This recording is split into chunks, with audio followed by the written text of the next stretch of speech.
louvar a Ele. Como é bom estar neste lugar.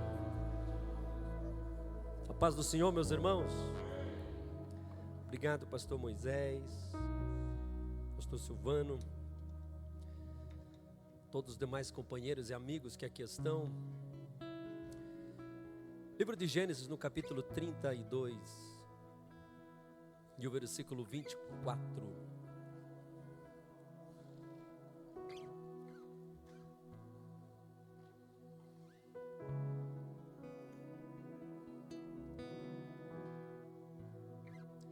Livro de Gênesis, no capítulo 32, e o versículo 24.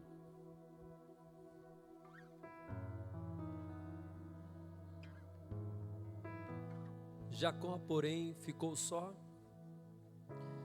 e lutou com ele um varão, até que a alva subia. Na minha tradução está escrito: e Jacó foi deixado só. E ali lutou com ele um homem, até o romper do dia. Você pode dizer amém? Tome seu assento, por gentileza. Aparentemente, você já ouviu alguém falar da luta de Jacó em Gênesis? Seria uma lição para nós corrermos atrás de nossos sonhos, objetivos e nunca desistirmos. Muitos usam estas e outras passagens da Bíblia como se fosse um livro motivacional, que a vontade do homem é o centro de tudo. Na passagem, Jacó tem um encontro com um homem, logo após ter realizado mais uma das suas estratégias. Jacó era cheio de esquemas e confiança própria, não economizava esforços para fazer as coisas acontecerem do jeito que ele queria, para ganho próprio. Jacó, se fosse um brasileiro vivendo nos dias de hoje, diríamos que ele iria tentar seguir a lei de Gerson, querer levar vantagem em tudo. A passagem diz que, ficando ele só, lutou com ele um homem até o romper do dia. Vendo esse que não podia com ele, tocou-lhe na articulação da coxa. Deslocou-se-a junto da coxa de Jacó. Na luta com o homem, disse este: deixar-me ir, pois já rompeu o dia. Respondeu Jacó: não te deixarei ir, se não me abençoares. Perguntou-lhe, pois, como te chamas? E ele respondeu: Jacó. Então disse: já não te chamarás Jacó, e sim Israel. Pois como príncipe lutaste com Deus e com os homens e prevaleceste.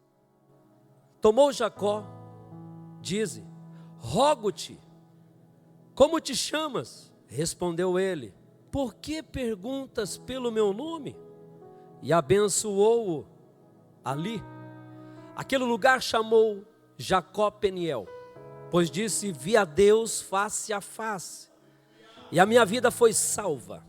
Nasceu-lhe o sol, quando ele atravessava Peniel, e manquejava de uma coxa.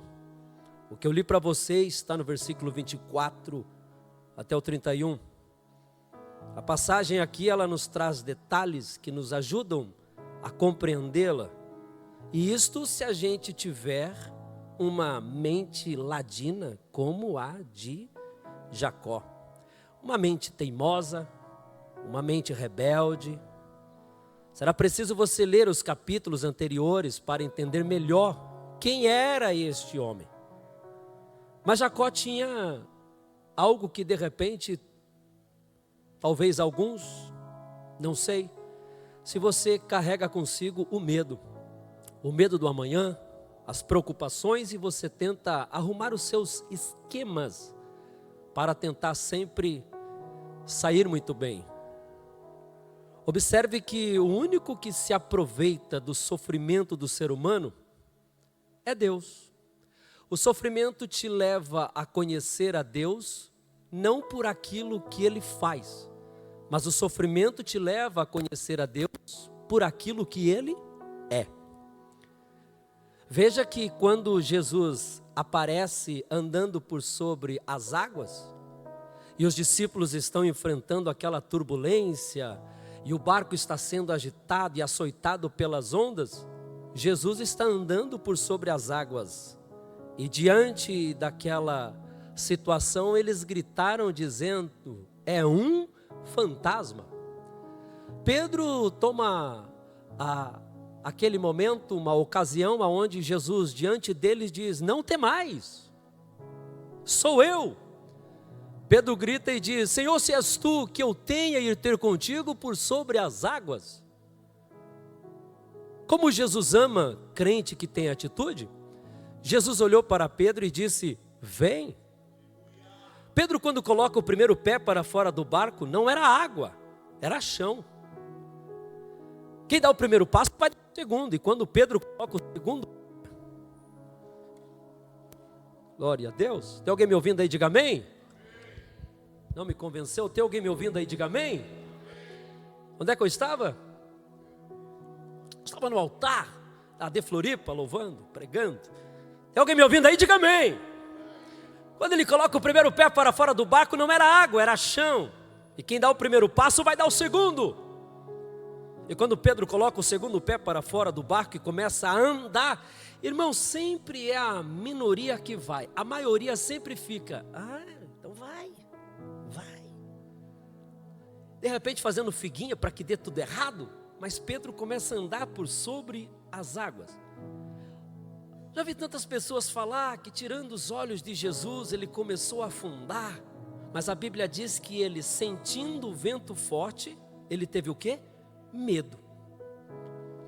O que o diabo quer é te amedrontar. Diante do medo, você vai esquecer a palavra profetizada, a oração recebida, o impor das mãos dos nossos líderes aqui, aonde há uma bênção de Deus que repousa sobre a sua vida. 1000 cairão ao teu lado, 10.000 à tua direita, você e a tua casa não será atingido.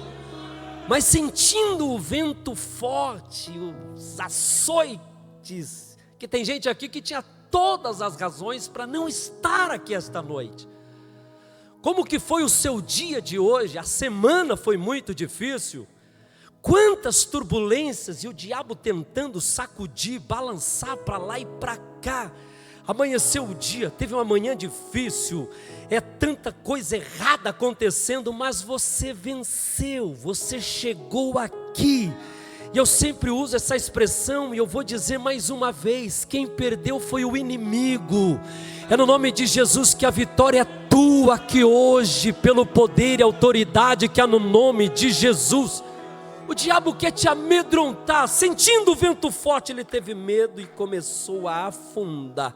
Mas quando ele começou a afundar, ele clamou por socorro. Jesus estendeu a mão e disse: homem de pouca fé, por que duvidaste? E colocou Pedro em pé de novo sobre as águas e traz de novo. Pedro afundou na ida, porque estava sozinho, mas na volta, não vai afundar, não vai afundar. Diga para alguém: sozinho não vai dar certo, sozinho não vai dar certo, sozinho não vai dar certo. Mas se você estiver andando de mãos dadas com Jesus, não vai afundar, não vai passar vergonha. Tem provisão de Deus chegando para a tua casa aqui hoje. Alguém pode adorar o Senhor por isso? Sentindo ele o vento forte, teve medo. O que o diabo quer é te amedrontar. Eu admiro a coragem. André, eu sempre quis assim, pregar e chamar o nome de um amigo assim.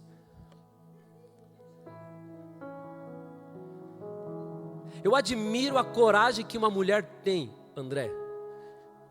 A coragem que a mulher tem de dar à luz a um filho. Eu admiro. Não, imagine. Imagine comigo um homem grávido. Ridículo.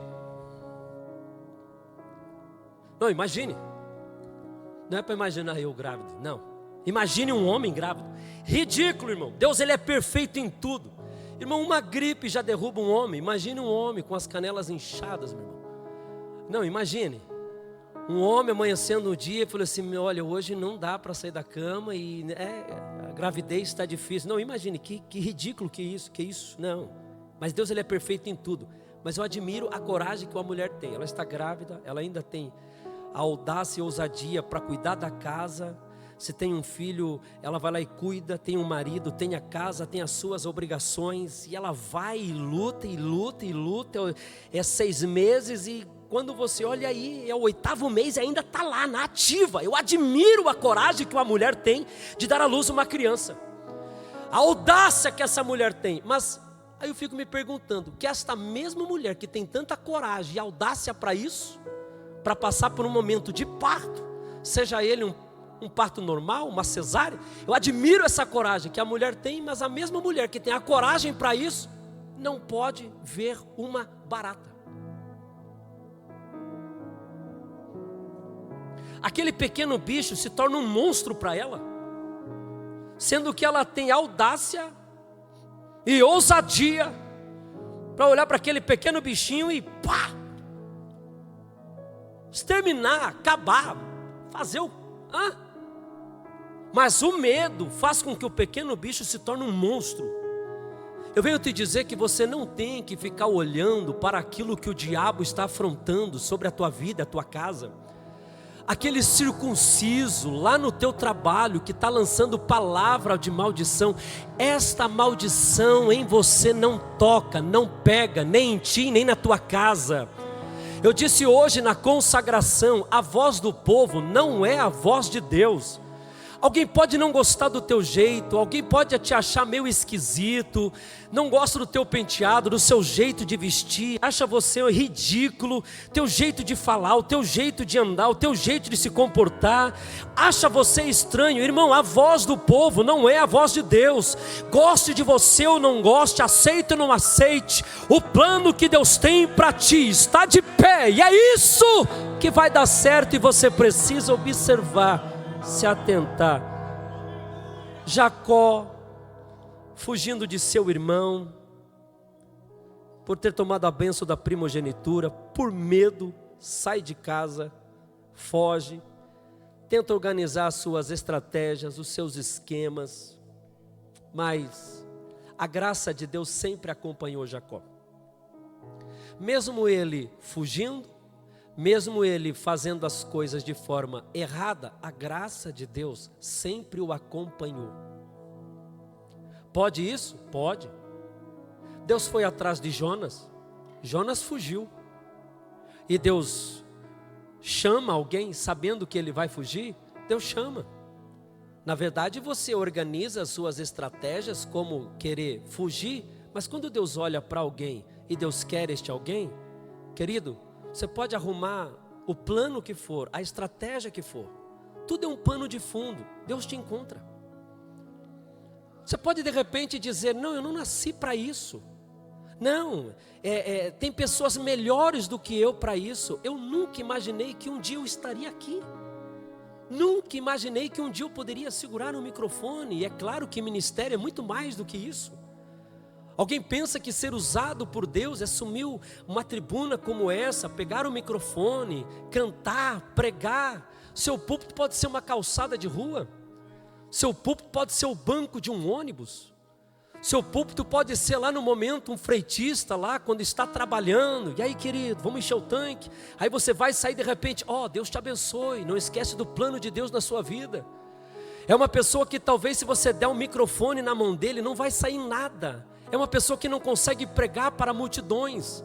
Mas do que adianta eu ter nome, ser conhecido, sendo que tem os anônimos de Deus? E hoje nós ouvimos uma mensagem tremenda pela missionária Gabriela Santos.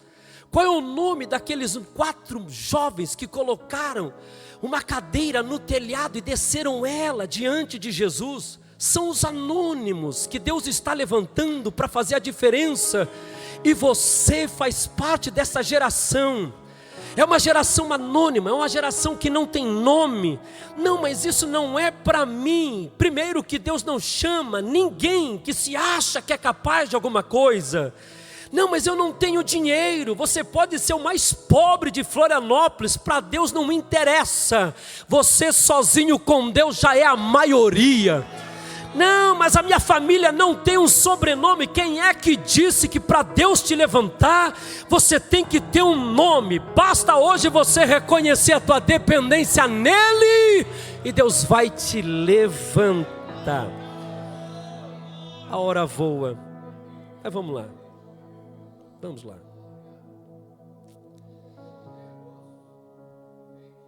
A graça de Deus sempre acompanhou ele. Numa certa noite, ele dorme, coloca uma pedra para ser seu travesseiro, e ali ele deita a sua cabeça.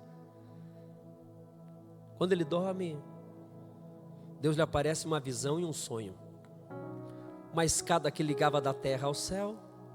A Bíblia diz que anjo desce e anjo sobe.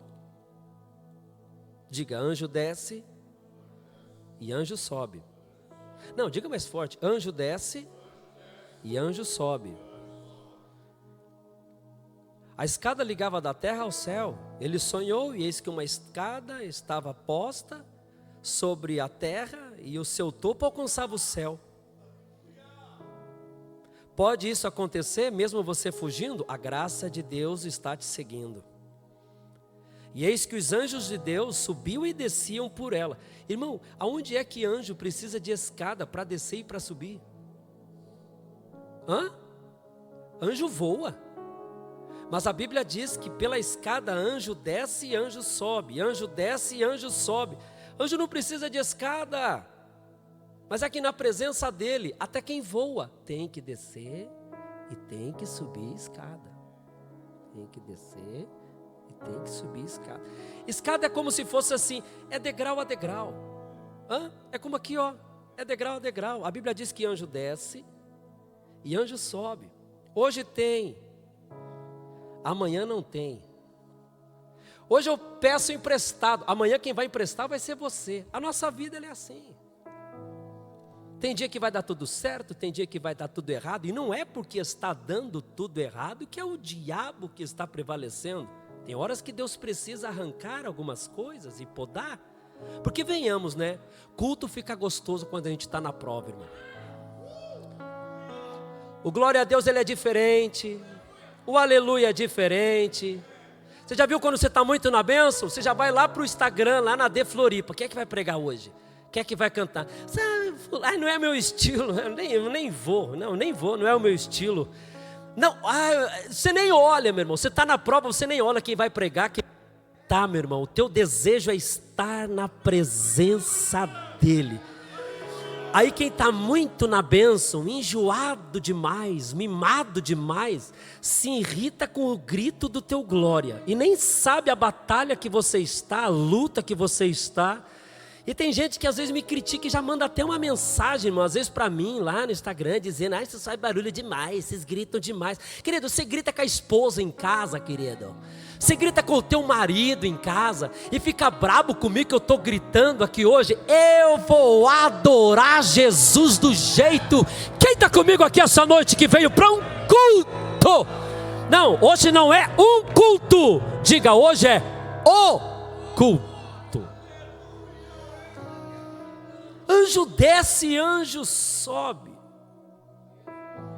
E eis que o Senhor estava em pé em cima dela e disse, eu sou o Senhor Deus de Abraão, teu pai, e o Deus de Isaque, a terra que tu está deitado, eu darei a ti e a tua semente. Jacó está sonhando, anjo desce, anjo sobe, uma escada, e Deus está no topo da escada.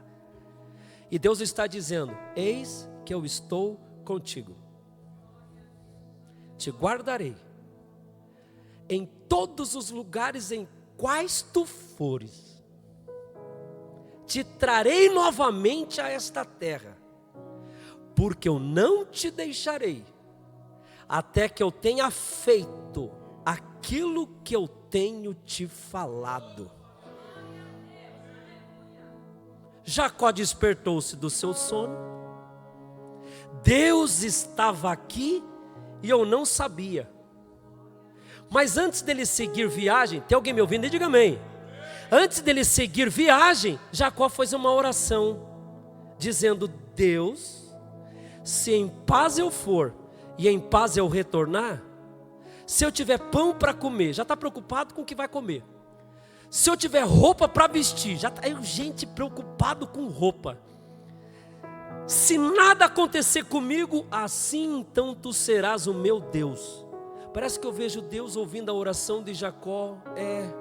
Contigo não adianta ter uma experiência de sonho. Tem gente que já teve sonho, Deus está falando com ele. Tem gente que já teve sonho de Deus fazer uma promessa para você. E mesmo assim você fica na dúvida. Mesmo assim você fica fugindo. Mesmo assim você fica dizendo não e fazendo umas orações igual a de Jacó. Deus está olhando e dizendo: eu preciso me encontrar contigo. Se em sonho você não acredita, eu vou me encontrar contigo. Porque é o Zezinho lá, o porteiro da igreja, que chegou para você e falou assim: Deus tem um plano contigo. Você não acredita? Tem que ser o pregador fulano de tal para mexer com as suas emoções e você dizer que aí sim foi Deus que usou. Não, Deus também usa o porteiro. Deus também usa o freitista. Deus também usa, como um dia que eu saí de um culto, mas pensa num culto assim que não foi fácil para mim, numa batalha que Deus estava calado. E aí eu saio da igreja, e aí os irmãos se confraternizando, eu saí do culto, na cidade de Itapirapuã Paulista, lá no interior de São Paulo. E eu saí da igreja e tinha uma praça, sabe essas cidades assim, bem de interior, bem pequena, sempre às vezes lá numa igreja tem uma pracinha lá. E aí eu fui lá naquela pracinha e sentei lá num daqueles bancos lá e fiquei lá esperando lá os irmãos se confraternizar e o pastor me levar ali para o local que a gente estava hospedado. E eu sentado ali, eu falei: Deus, bem que o Senhor podia usar alguém para falar. Eu não estou aguentando mais, tanto tempo o Senhor calado. Está difícil demais, Senhor, meu Deus, eu não vou aguentar, eu vou desistir, eu vou parar. Sabe quando você começa a falar umas bobagens? E Deus olhando, e Deus sabe daquilo que você precisa. Mas naquele dia eu pensando, de repente vai vir um irmão, um vaso lá de Deus, aquelas irmãs do círculo de oração. Que nada, meu irmão, me aparece lá um cidadão lá. Eu falei: meu Deus, lá vem, já vai tirar a minha paz. Francisco está por aí. Eu falei: eu não sou daqui, não conheço nenhum Francisco, não tem nenhum Francisco aqui não. E veio, meu. E veio marcando o passo e eu olhando de longe assim: não, e ainda vem falar comigo, mas olha só. Mas vem tirar minha paz. E ele veio marcando o passo e rindo para mim. Chegou perto de onde eu estava sentado, colocou a mão no meu ombro, olhou para mim e disse: não se turbe o vosso coração. Credes em Deus, credes também em mim, porque na casa de meu pai há muitas moradas. Eu já levantei o olho para ele, já comecei a chorar e ele olhou para mim. Quando você pede uma coisa para Deus, Deus te dá. E saiu. Eu falei: opa, que isso, moço? Vem cá. Deus acabou de te usar para falar comigo. Ele olhou para mim: eu estou afastado da igreja. E cai de joelho. Quer voltar para Jesus hoje? Ele diz: eu quero. Já bradei o céu em oração, meu irmão. Aí eu fiquei valente. Aí Deus desceu, o anjo desceu, e vamos fazer outro culto. Bradei o céu em oração. Repreendi todo espírito do vício. Ele levantou-se, veio marcando o passo para falar comigo. Mas se você acredita ou não, meu irmão, mas aquele homem saiu lúcido. Deus abençoe, obrigado por orar por mim. E foi embora. Passou-se 1 ano, 2 anos e eu volto lá em Itapirapuã Paulista. Estou entrando dentro da igreja, o porteiro: paz do Senhor, irmão Jacques. Eu levei um susto: quem é você? Tu não lembra de mim? Eu falei: claro que não lembro. Meu querido, há 2 anos atrás eu estava na praça aqui. Glória ao nome de Jesus. Não, você não está crendo? Você não está crendo que Jesus ainda transforma? Jesus alcança. Não importa o teu estado e o lugar que você está, a graça de Deus te alcança. Diga para alguém: a graça de Deus te alcança. A graça de Deus te alcança.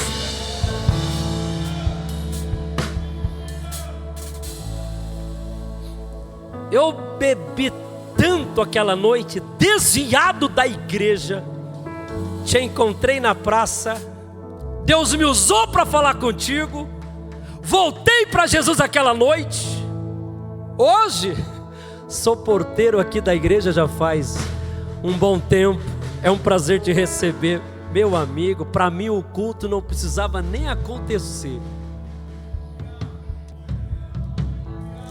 Oh,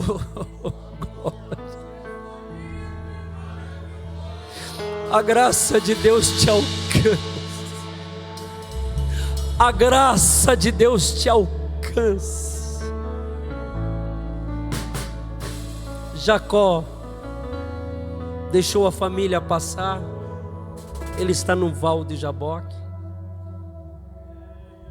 Lhe aparece um homem. Quando você vê escrito um anjo do Senhor, é um anjo, está falando anjo mesmo. Mas quando você encontrar o anjo do Senhor, está falando em uma aparição visível e tangível do próprio Senhor. Não foi Jacó que travou uma luta com Deus. Porque se eu travo uma luta com o pastor Silvano, é claro que eu não ia fazer isso e não sou louco. Mas se eu travo uma luta com o pastor Silvano, sou eu querendo tirar ele. Mas a Bíblia diz que foi Deus que travou uma luta com Jacó. Então Deus queria tirar algo dele. Jacó era orgulhoso demais. Jacó era egoísta demais. Jacó confiava mais na beleza de um animal do que no próprio Deus. Porque ele mandou servos, mandou presentes ao seu irmão Esaú. E quando ele mandou presente, ele ainda foi orar ao Senhor dizendo: Deus, que o meu irmão ache graça aos olhos do presente que eu estou mandando para ele. Porque se ele gostar do presente, ele vai me perdoar. Jacó confiava mais na beleza de um animal do que no próprio Deus. Então Deus, para usá-lo, Deus, para abençoá-lo,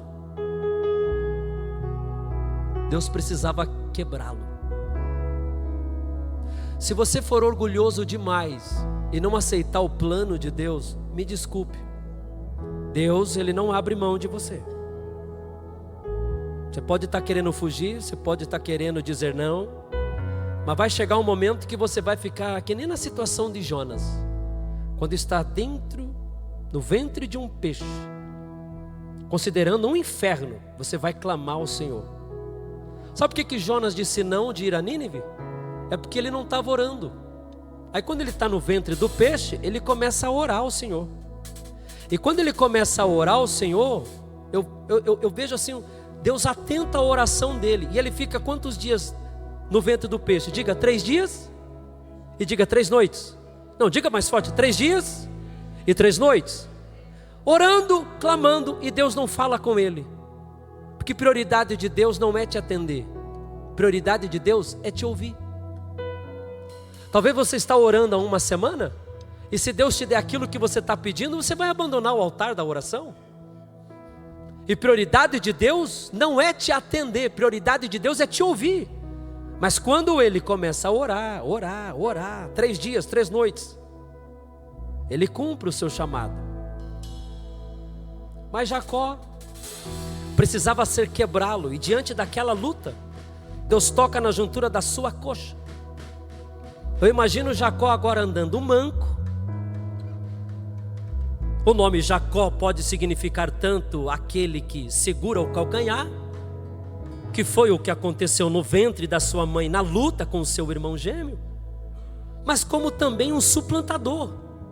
Mas o seu comportamento, a sua personalidade, cabe-lhe outra interpretação que costuma ser dada ao seu nome como enganador.